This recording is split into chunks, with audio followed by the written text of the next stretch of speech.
भक्तजनों, माताओं, बहनों, सादर जय श्री कृष्ण। हमारे YouTube चैनल में आप सभी का बहुत बहुत स्वागत है। मैं हूं आपके साथ आचार्य धर्मेंद्र शास्त्री। आज हम आपको कार्तिक मास के 5वें अध्याय की 5वें दिन की कथा सुनाने जा रहे हैं। इस कथा को अंत तक जरूर सुनिएगा और अधिक से अधिक लोगों को शेयर भी करिएगा।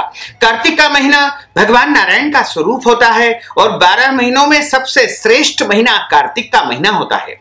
जिस प्रकार अधिक मास का पुण्य फल होता है, उसी प्रकार कार्तिक मास का भी पुण्य अनंत गुना प्राप्त होता है। इसलिए कार्तिक मास में प्रत्येक दिन प्रातः जल्दी स्नान करने से, कथाओं का श्रवण करने से, दान पुण्य करने से और अनेक प्रकार का पूजन अर्चन करने से, अनुष्ठान करने से आपके जन्म जन्मांतर के पाप नष्ट हो जाते हैं तथा आपके पुण्यों का उदय होता है। जब पुण्यों का उदय होता है तो संसार में सुखों की प्राप्ति होती है और जब पुण्य का उदय होता है तो हमें धर्म, अर्थ, काम और अंत समय में मोक्ष भी प्राप्त हो जाता है। तो अब हम आपको कार्तिक मास के 5वें अध्याय की कथा सुनाने जा रहे हैं।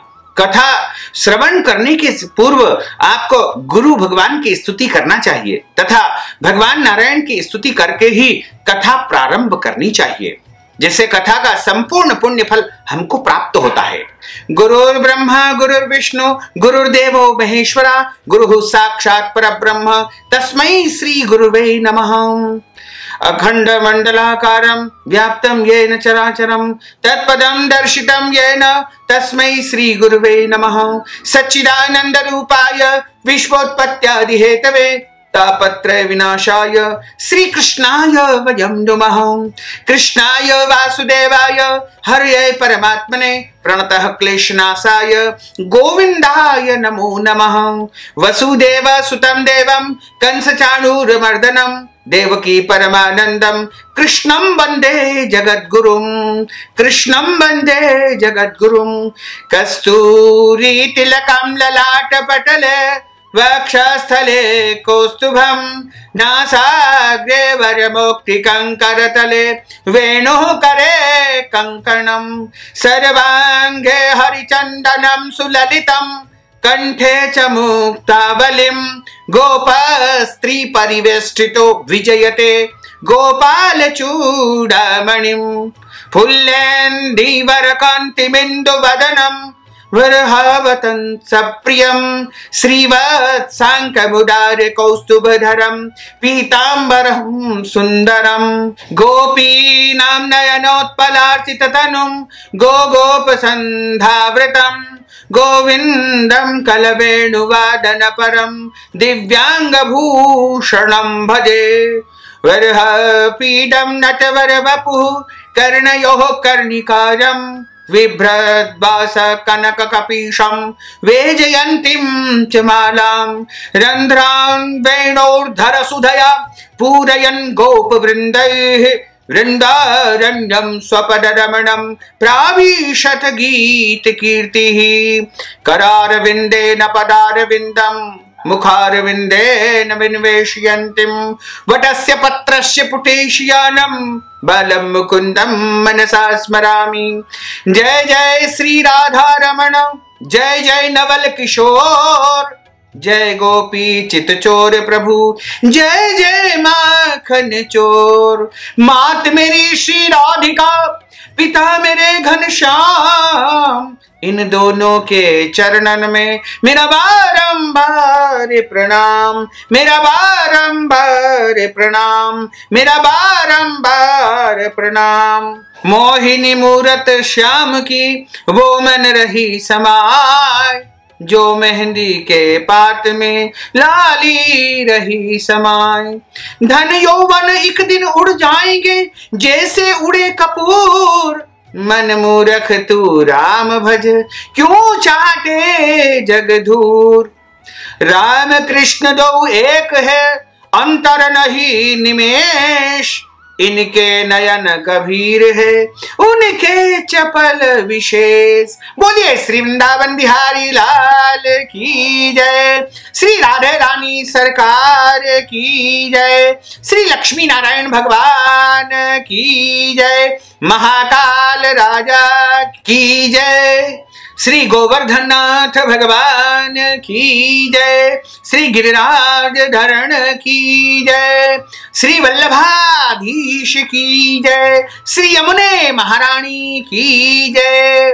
प्रभु मुझे सहारा है तेरा, जगत के पालनहार, कार्तिक मास महात्म की कथा करूं विस्तार। भक्तजनों, यहां पर कार्तिक मास के 5वें अध्याय की कथा का प्रारंभ होता है। राजा पृथु ने कहा कि हे महामुनि जी, आपकी कार्तिक मास में स्नान का फल कहा, अब आप अन्य मासों में विधिवत स्नान करने की विधि नियम उद्यापन की संपूर्ण विधि मुझे बताइए। देवर्षि नारद बोले कि हे राजन, आप भगवान विष्णु के अंश से उत्पन्न हुए हैं, अतः यह बात आपको मालूम ही है, फिर भी मैं आपको यथोचित विधान बतलाता हूं।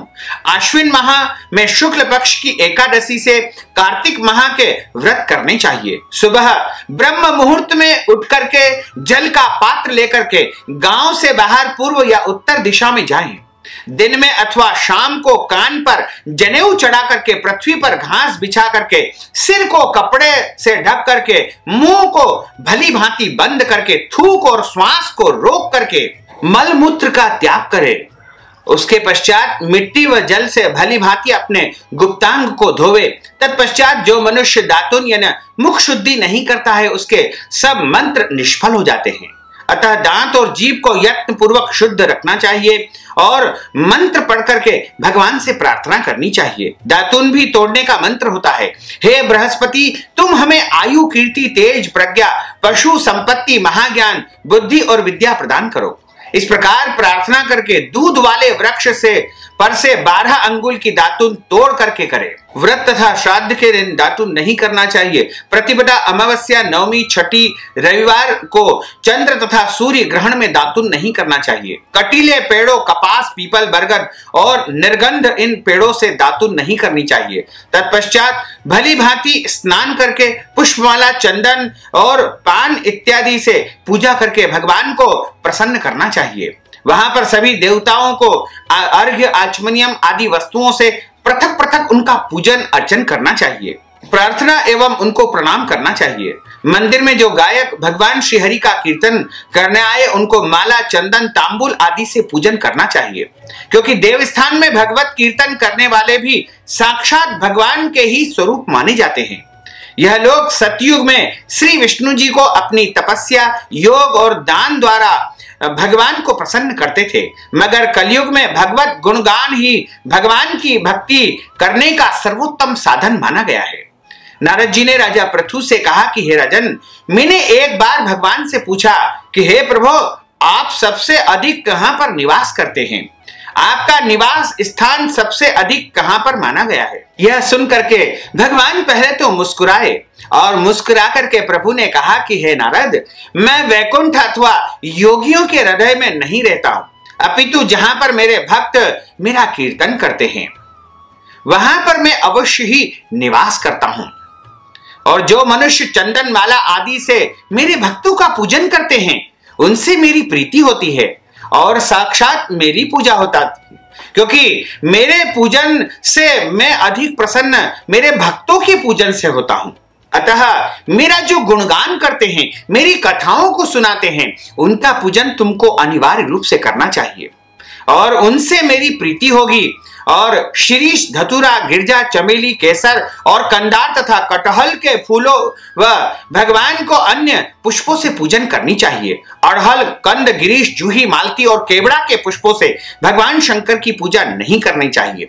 लक्ष्मी प्राप्ति के इच्छुक पुरुषों को तुलसी पत्र से सूर्य नारायण की पूजा नहीं करनी चाहिए। जिन देवताओं की पूजा में जो फूल निर्दिष्ट है, उनसे उनका पूजन करना चाहिए। पूजन समाप्त होने के पश्चात भगवान से क्षमा प्रार्थना करनी चाहिए कि हमारे द्वारा जो हमने पूजन की थी उसमें किसी भी प्रकार का अपराध हो गया है, कोई गलती हो गई है, तो उसके लिए भगवान क्षमा कर देते हैं। प्रभु तो दयालु है, कृपालु है, और जब आप उनसे क्षमा प्रार्थना मांगोगे तो आपको वो अवश्य ही क्षमा कर देंगे। यदि आपके द्वारा व्रत में, पूजन में, नियम में किसी भी प्रकार की जाने में अनजाने में कोई भी त्रुटि हो जाती है, तो उसके लिए प्रभु से आपको क्षमा याचना कर लेनी चाहिए।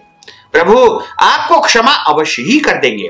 प्रभु से हाथ जोड़ करके प्रार्थना करें कि हे सुरेश्वर, हे देवाधिदेव, हे नारायण, मेरे पास न तो मंत्र है न क्रिया है, मैं भक्ति नहीं जानता हूं, मैं बिना भक्ति के और आपके पूजन विधान को भी मैं नहीं जानता हूं, और आपका पूजन का समय क्या है यह भी मैं नहीं जानता हूं।